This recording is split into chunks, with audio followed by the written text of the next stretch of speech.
मधुबन के बाबा, मधुबन के बाबा मुरली वाले, आपका क्या कहना, आपका क्या कहना। ओम शांति। 11 मार्च 2023 के महावाक्य। मीठे बच्चे, ज्ञान और योग बल से पुराने पापों के खाते को चुकता कर नया पुण्य का खाता जमा करना है। योग बल से एवर हेल्दी वेल्दी बनना है। ज्ञान और योग बल से पुराने पापों के खाते को चुकता कर नया पुण्य का खाता जमा करना है। योग बल से एवर हेल्दी वेल्दी बनना है। प्रश्न: संगम युग की विशेषताएं कौन सी है जो सारे कल्प में नहीं हो सकती? संगम युग की विशेषताएं कौन सी हैं जो सारे कल्प में नहीं हो सकती? उत्तर: संगम युग पर ही 5000 वर्ष के बाद आत्मा और परमात्मा का प्यारा मंगल मिलन होता है।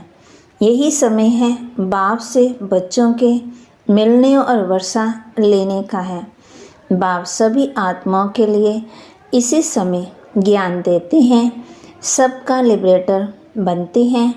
संगम युग पर ही देवी देवताएं धर्म की सैंपलिंग लगती है। जो दूसरे धर्मों में कन्वर्ट हो गए हैं वे निकल आते हैं। सभी अपना अपना पुराना हिसाब चुकता कर वापस जाते हैं। ऐसी विशेषताएं और किसी युग की नहीं हैं। ओम शांति। परमपिता शिव नाम जरूर लेना है। परमात्मा अथवा खुदा गॉड तो बहुत ही कह देते हैं, परंतु फादर का नाम जरूर चाहिए। फादर का नाम है ही शिव, निराकार है ना। आत्माएं भी वास्तव में निराकार है, यहाँ आकर साकार बनती है। कहा जाता है परमपिता परमात्मा वहाँ से बच्चों को भेज देते हैं पाठ बजाने के लिए। अब गॉड फादर जब कहते हैं तो मनुष्य की बुद्धि में लौकिक बाप नहीं आएगा। वह तो अपने बच्चों का फादर है, परंतु हे परमपिता परमात्मा पिता कहने से बुद्धि ऊपर चली जाती है। आत्मा ही याद करती है। जिस्मानी फादर को भी आत्मा ही याद करती है जो जिस्म देते हैं। फिर आत्माओं का जो असली बाप है उनको भी याद करेंगे ना, परंतु वह कौन है? कौन उनको फादर कह बुलाते हैं? क्यों उनसे रहम मांगते हैं? वह सबका बाप है, ये तो सब जानते हैं। लेकिन अगर सब बाप ही बाप हैं तो फिर ये पुकार सिद्ध नहीं होती। कहते हैं परमात्मा ने ही सब कुछ दिया है, ये बच्चा भी परमात्मा ने दिया है, तो गॉड फादर को ज़रूर याद करते हैं, पुकारते हैं आकर के हमको पावन बनाओ, लिबरेट करो। इन दुखों से तो ज़रूर कहाँ तो ले जाएंगे ना। सभी को लिबरेट कर शांति धाम व सुख धाम में ले जाते हैं। कलब के संगम युग पर ही आते हैं। ऐसे नहीं कि बीच में आते हैं। सबको ले जाने तब आएंगे जब नाटक पूरा होना है। बाप कहते हैं मैं एक ही बार आता हूँ, मुझे कोई घड़ी घड़ी आना नहीं पड़ता है। मैं एक ही बार आता हूँ जब सब तमो प्रधान बन पड़ते हैं, क्योंकि 84 जन्म तो ज़रूर पूरे करने हैं। अगर पहले आऊँ तो 84 का चक्कर पूरा ना हो सके। चक्कर का पूरा अंत आना चाहिए ना। जब आना होता है तब फिर बच्चों का आकर के पहले बाप बनता हूँ, फिर टीचर सतगुरु भी बनता हूँ। बाप जन्म देते हैं, टीचर शिक्षा देते हैं और गुरु किया जाता है सदगति के लिए। गुरु यहाँ ही किए जाते हैं। सतयुग में कोई गुरु नहीं करते, वहाँ बाप और टीचर होते ही हैं। ऐसे नहीं कि बाप टीचर बन पढ़ाते हैं। बाप अलग टीचर बाप अलग हैं, टीचर अलग होते हैं। यहाँ ये बाप, टीचर, गुरु एक ही है। तुम बच्चों को अडॉप्ट किया है, तुम हो मुख्य वंशावली, फिर चाहिए पढ़ाई। तो सारी सृष्टि चक्कर के आदि मध्यांत का राज समझाते हैं। ड्रामा के मुख्य क्रिएटर, मुख्य एक्टर कौन कौन है, सारे विश्व के चक्कर की नॉलेज बताते हैं।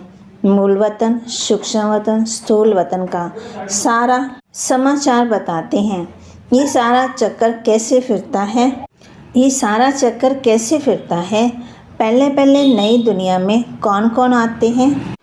पहले पहले तो बच्चों को ये जानना चाहिए कि वह हमारा बेहद का बाप है। ये ब्रह्मा भी कहते हैं हमारा बाप ये शिव है। ब्रह्मा वल्द शिव, शिव बाबा भी कहते हैं ये ब्रह्मा बच्चा है, मुझे इनमें प्रवेश करना है, तो मैंने इनको अडॉप्ट किया है। पहले इनका नाम असल में लेखराज था, फिर ब्रह्मा नाम रखा, मैंने इनको अपनाया है। मनुष्य बाबा बाबा कहते परंतु बिगड़ जाने, शिव के चित्र के आगे जाते हैं, परंतु वह हड्डी दिल से समझते नहीं हैं। ये हमारा बाप है। लौकिक बाप का अगर कोई चित्र देखते तो झट कहेंगे ये हमारा बाप है। शिव के आगे वह जिगर से नहीं निकलेगा, माना दिल से नहीं निकलेगा, बल उनको परमात्मा समझते भी हैं, परंतु उस रुचि से, जिगरी से, माना दिल से नहीं कहेंगे कि हमारा बाप है।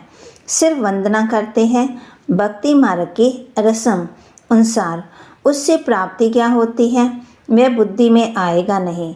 ये बाप बैठ समझाते हैं निश्चय करने के लिए।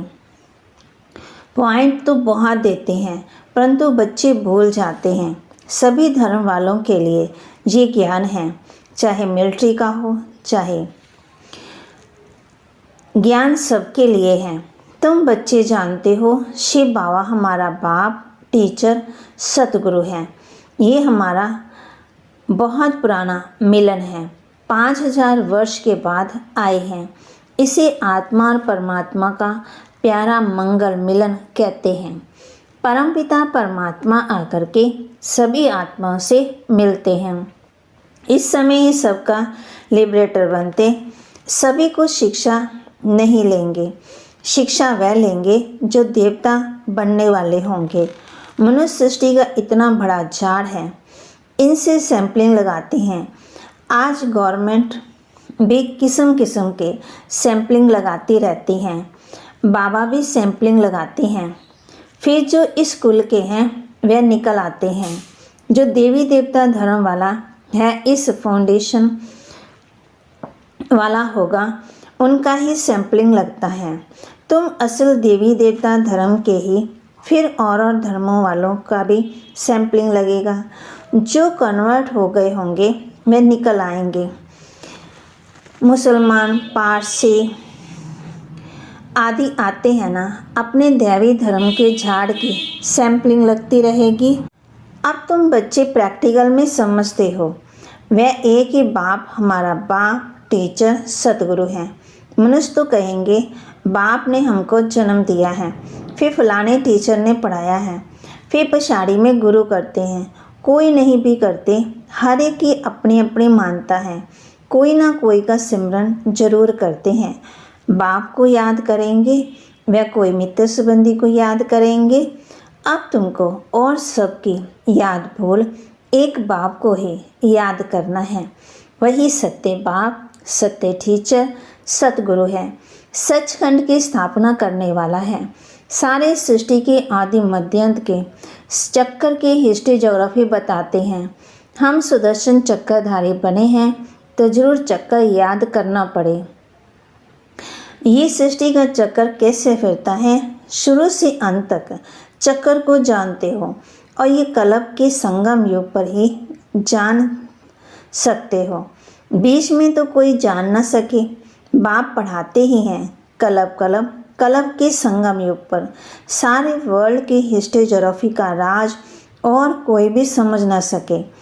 बाप ही समझाते हैं। बाप द्वारा तुम सुदर्शन चक्रधारी बन चक्रवर्ती राजा बनते हो। वहाँ ये नॉलेज फिर गुम हो जाती है। नाटक पूरा हुआ, फिर आत्मा के अंदर जो पाठ है राजाई का वह शुरू होगा। इस समय तुम्हारा पाठ है सीखने का, बाबा का आना, बच्चों को नॉलेज सिखलाना, ऊंच पदवी प्राप्त कराना। अभी का पाठ है, पद प्राप्त कर लिया फिर ख़त्म। फिर ये सृष्टि चक्र की नॉलेज प्राय लप हो जाती है। कोई भी मनुष्य को इस सृष्टि चक्र का नॉलेज नहीं है। सन्यासी तो चक्र को मानते ही नहीं है। झाड़ को देख कहते हैं ये तो कल्पना है। तो तुम बच्चों को भी धारण करनी है। योग पूरा नहीं होगा तो धारणा होगी नहीं। बुद्धि प्योर बन न सके, कहते हैं शेरनी का दूध सोने के बर्तन में ही ठहर सकता है। तो ये भी ज्ञान अमृत बच्चों को मिलता है। बर्तन लोहे से बदलकर सोने का होगा तब ही धारणा होगी। इसमें अच्छा पुरुषार्थ किया जाता है, बहुत सहज है। वर्ल्ड की हिस्ट्री ज्योग्राफी को जानना है। सतयुग में कौन राज्य करते थे, कितना समय किया, घराना होता है ना, तो उनको कहेंगे डीडी डिनास्टी ने 1250 वर्ष राज्य किया। क्या लड़ाई से राज्य लिया? नहीं, अभी के पुरुषार्थ की प्रालप पाई है। ये सारा चक्कर तुम किसी को भी समझाओ तो बहुत खुश होंगे। बल मिलिट्री के हैं, दिल्ली में आते थे, उनको भी बाबा समझाते थे ना कि तुमने सुना है जब गीता सुनाई जाती है तो उसमें भगवान वास है। जो युद्ध के मैदान में मरेंगे वह मुझे प्राप्त करेंगे, स्वर्गवासी होंगे। परंतु ऐसे नहीं कि सिर्फ गीता पढ़ते व सुनते हैं तो स्वर्ग में चले जाते हैं। तुमको अगर स्वर्गवासी बनना है, बाप से वर्षा लेना है, तो बाप को याद करो, श्रीमत पर चलो। ये ज्ञान अभी ही मिलता है क्योंकि अभी स्वर्ग के द्वार खुलते हैं। ये ज्ञान अभी के लिए ही है। शिव बाबा को याद करने की प्रैक्टिस करनी है। अभी बेहद का बाप समझाते हैं मुझे याद करो। उस गुरु के बदले एक शिव बाबा को याद करना पड़े, मेहनत है ना। वह बाप सभी का एक ही है। उस द्वार ही स्वर्ग का वर्षा मिल सकता है। शांति सुख का वर्षा उनसे मिलता है। ये समय है ही बाप द्वारा बाप से मिलने का अथवा वर्षा पाने का। सत्युग में था एक ही धर्म, अनेक धर्म विनाश और एक धर्म की स्थापना का काम परमपिता परमात्मा का ही है, दूसरा कोई कर न सके। जो बाप द्वारा पढ़ते हैं, राजयोग सीखते हैं, वे स्वर्ग में चले जाते हैं। तुम जानते हो अब कलयुग का अंत है। महाभारी लड़ाई भी सामने खड़ी है।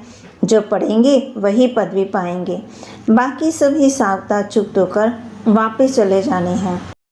तुमको अभी प्रैक्टिकल में अपने पापों का खाता छुट्टू कर और पुण्य का खाता जमा करना है। जितना जितना ज्ञान और योग में रहेंगे तो पुराना खाता भस्म हो, नया जमा होता जाएगा। योग बल से तुम्हारी आयु बढ़ेगी, तुम एवर हेल्दी वेल्दी बनते जाएंगे। ज्ञान और योग में दोनों मिलते हैं। ये तुम्हारे लिए हॉस्पिटल भी है, कॉलेज भी है, हॉस्टल भी है, वास्तव में सच्ची सच्ची यूनिवर्सिटी भी है। ये है ना, गवर्नमेंट की जो यूनिवर्सिटी है उनको यूनिवर्सिटी नहीं करेंगे। यूनिवर्स तो सारे विश्व को कहा जाता, उसमें विश्व की नॉलेज कोई नहीं है। वह सब है हद की। कितनी हदें डाल दी हैं। यूनिवर्सिटी को हिंदी में कहा जाता है विश्वविद्यालय। सारे विश्व से कोई भी आकर के पढ़े। उस यूनिवर्सिटी में तो ऐसा हो न सके, यहाँ कोई भी आकर के पढ़ सकते हैं। विश्व का रचयिता ये विश्वविद्यालय स्थापन करते हैं। हम लिखते भी ऐसे हैं। अब विश्वविद्यालय या यूनिवर्सिटी में फ़र्क क्या है? वह हिंदी व अंग्रेजी अक्षर हैं। ये विश्व के रचयिता ने विश्वविद्यालय रचा है, जहाँ बाप मनुष्य को देवता राजाओं का राजा बनाते हैं, लिबरेट करते हैं। श्रीमत तो मिलती है, परंतु आश्री मत वाले श्रीमत को मानते नहीं हैं। यहाँ इस श्रीमत से कितना श्रेष्ठ बनते, अपने तन मन धन से भारत को स्वर्ग बना रहे हैं और है सारा गुप्त। बाबा भी गुप्त आते हैं। श्री कृष्ण तो गुप्त हो ना सके, परंतु बाप को ना जानने के कारण श्री कृष्ण का नाम गीता में डाल दिया है और फिर कृष्ण की डांस दिखाई है। तो प्रिंस प्रिंसेस आपस में करते होंगे, वहाँ प्रजा थोड़ी जा सकती है। बाप समझाते तो बहुत हैं, कहते हैं ज्ञान धन लेकर फिर दान करते जाओ। बड़ी ऊंची पढ़ाई है और पढ़ना भी ऐसे साधारण है। कुर्सी पर तो आसन लगा ना सके, ये टांग पर टांग चढ़ाकर बैठना, ये राजाई बैठक ठीक है। यूँ तो तुम कैसे भी बैठो। सतयुग में तो है golden spoon in the mouth. बच्चों ने शास्त्रकार भी किए हैं, कैसे विमानों में सोना भरकर आते हैं, महल आदि बहुत जल्दी सब कुछ बन जाता है। अब भी बाबा के देखते देखते बिजली मोटर आदि क्या क्या बन गए हैं। आगे अनाज कितना सस्ता था तो सचमुच में कितना सस्ता होगा। यहाँ सोने के सिक्के की कीमत 100 रुपया है और वहाँ 1 पैसा होगी, कितना फ़र्क है। तो तुमको 1 जन्म की पढ़ाई से 21 जन्मों की राजाई मिलती है। और क्या चाहिए, बाबा युक्तियाँ बताते रहते हैं। बच्ची अगर ज्ञान में नहीं लेती है तो उनको शादी करानी पड़े। बच्चा अगर ज्ञान ना लेवे तो कहेंगे जाकर अपना कमाओ और शादी करो। बाबा राय तो हर एक बात की देते हैं। शादी पर जाना है तो सिर्फ फल लेकर शिव बाबा की याद पर खाएंगे तो वह पवित्र बन जाएगा। अच्छा, बाप दादा का मीठे मीठे सिकिलदे ब्राह्मण कुलभूषण सुदर्शन चक्रधारी नूरे रत्नों प्रति याद प्यार और गुड मॉर्निंग। रूहानी बाप की रूहानी बच्चों को नमस्ते। रूहानी बच्चों की रूहानी बाप दादा को दिलवा जान सिकवा प्रेम से नमस्ते।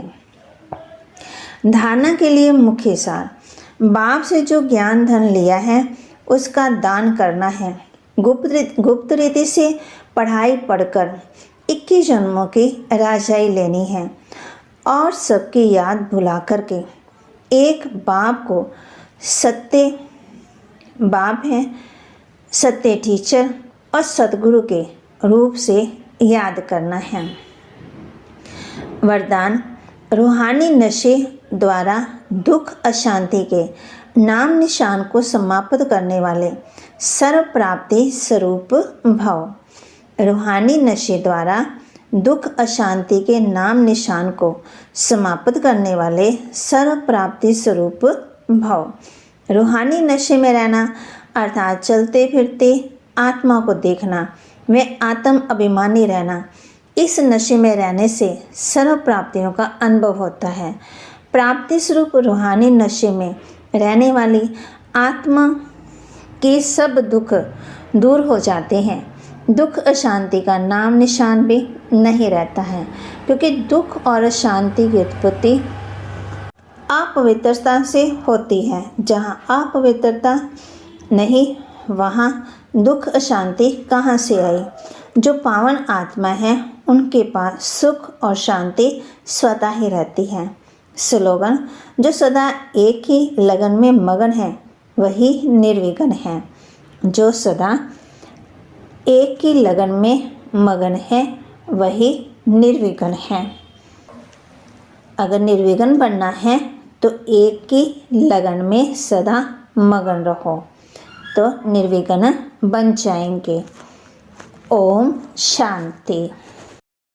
और अब यह एक बहुत अच्छी वीडियो भी ज़रूर देखें।